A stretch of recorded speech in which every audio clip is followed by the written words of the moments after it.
Je suis chirurgien dentiste et j'ai un exercice limité à la parodontologie et à l'implantologie. L'enseignement est important pour moi parce que dans notre profession, le partage des connaissances théoriques et surtout pratiques est indispensable pour faire évoluer sa pratique et perfectionner ses techniques. Au DU d'implantologie chirurgicale et prothétique, les postulants sont des chirurgiens dentistes diplômés, donc c'est plus un partage dans les deux sens. Et quand on partage ses connaissances, on sort enrichi, les deux côtés sortent enrichis de cette expérience.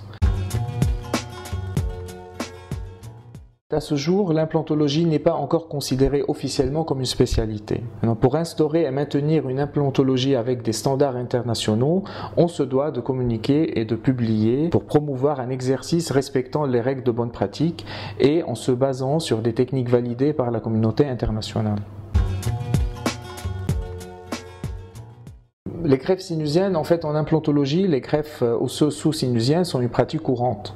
C'est quelque chose qui se fait d'une façon régulière parce que dans la région des molaires et prémolaires maxillaires, une fois ces dents extraites, on se retrouve fréquemment dans des situations où on n'a pas suffisamment de volume osseux pour poser des implants.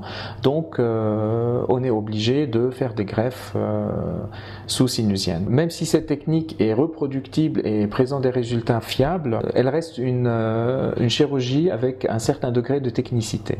Les problèmes viennent de mauvaises indications posées. Dans certaines conditions, on a certaines contre-indications formelles ou relatives à la greffe de sinus, comme par exemple l'état de santé du patient ou des problèmes, des pathologies sinusiennes qu'il faut traiter avant.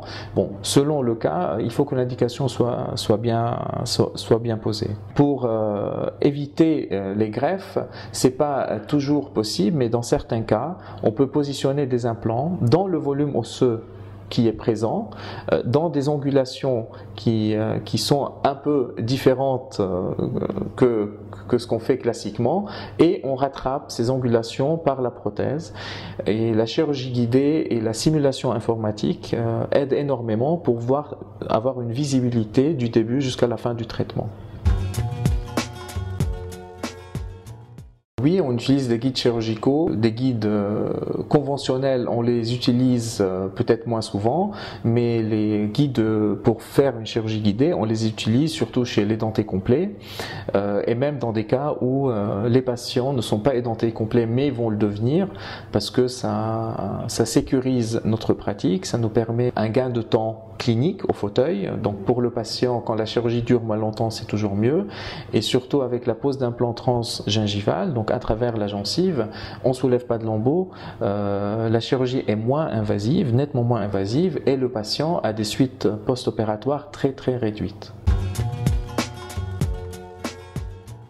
La chirurgie guidée en elle-même n'est pas une alternative à la greffe sinusienne. La chirurgie guidée va nous permettre, si sur l'analyse pré-opératoire, donc quand on fait le diagnostic, on voit sur le scanner qu'on a un volume osseux dont on peut profiter en posant l'implant dans un certain axe pour éviter la greffe osseuse, la chirurgie guidée va nous aider à poser cet implant dans cet axe précis qu'on a choisi. C'est dans ce sens-là qu'elle aide techniquement, qu'elle nous aide techniquement à poser des implants dans des axes pour éviter de faire des greffes. Mais ça se décide à l'étape diagnostique au tout début du traitement. Le terme All on 4 All on 6 représente une technique de mise en charge immédiate sur 4 ou 6 implants.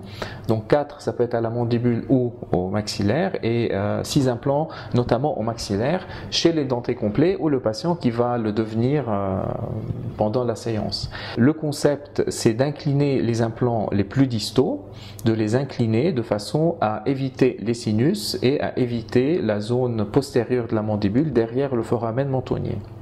Donc l'avantage de ces techniques, c'est que on va positionner ces implants, donc comme j'ai dit, ils sont inclinés, donc le col de l'implant va sortir plus en distal que s'il était posé tout droit. Donc les implants maxillaires, quand ils sont inclinés, les plus distaux, ils longent la face antérieure du sinus, et à la mandibule, les implants les plus distaux, leur col se situe au niveau au-dessus du foramen mentonnier et leur apex va plus en mésial. Donc pourquoi incliner les implants? Parce que ça augmente la base de sustentation de la prothèse. Les implants ont des émergences plus distales que s'ils étaient droits, du coup on a moins d'extension et ça nous évite d'aller poser des implants dans des régions où on n'a pas d'os, donc au-dessus du nerf alvéolaire inférieur ou au niveau de la zone postérieure où il faut faire des greffes de sinus. Après, all fort, all six, mais ça peut marcher aussi sur 5 implants ou 7, tout dépend des cas. C'est une marque déposée all fort, all six, mais le principe est celui que je vous ai décrit. Après, l'angulation de ces implants est corrigée par des piliers coniques prothétiques qui sont angulés et qui vont rattraper l'angulation et redresser l'axe de la prothèse. Et souvent, c'est une prothèse qui est transvissée sur les piliers coniques, qu'on réalise comme prothèse d'usage. Chez les dentés complets, le premier frein ou la première difficulté à surmonter, c'est l'absence de repères prothétiques. Parce qu'on n'a pas de repères. Poser un implant dans un espace encastré entre deux dents, on se retrouve dans l'axe prothétique et le positionnement des implants est très important pour avoir une certaine fiabilité du projet prothétique final qu'on a décidé de faire. Donc, la première étape consisterait à réaliser d'abord, à penser au projet prothétique, voir par la suite si des implants peuvent être posés en concordance, en conformité avec ce projet prothétique. Et là, l'intérêt, donc là, c'est le passage à la clinique. Donc, par rapport à ce qu'on a décidé sur l'écran ou sur le négatoscope, le passage à la clinique, c'est là où on peut avoir une divergence entre ce qu'on a décidé et ce qu'on fait en bouche, parce qu'on n'a pas de repère, parce qu'on a fait une chirurgie à main levée sans guide chirurgical. C'est des choses qui ne sont pas conseillées, qu'on ne devrait pas faire.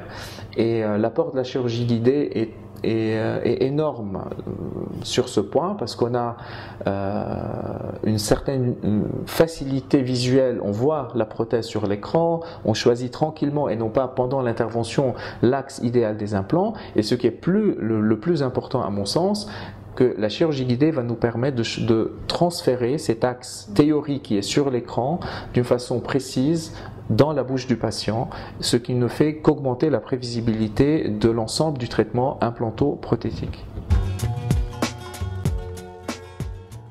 Les guides appui muqueux, donc je pense que vous sous-entendez les guides de chirurgie guidée à appui muqueux, ils sont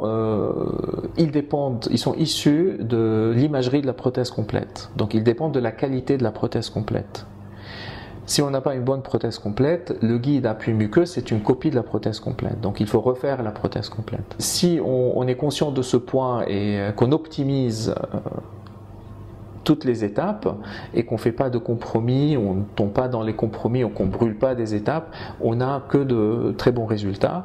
L'avantage aussi, on passe à travers la gencive, même si on fait parfois des micro-lambeaux pour garder de la gencive kératinisée pour ne pas la perdre, etc.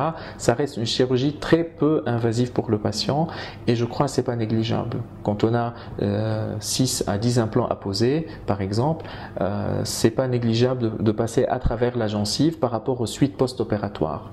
Le patient a des suites vraiment très réduites, pour ne pas dire inexistantes. La CFAO, dans l'ensemble qu'elle représente, que ce soit au niveau de la partie diagnostique et de la partie technique, ça augmente notre prévisibilité. On voit les choses mieux, c'est plus facile et agréable à établir un plan de traitement quand on a des données numériques et qu'on peut manipuler facilement sans avoir le patient au fauteuil ou décider en cours de chirurgie.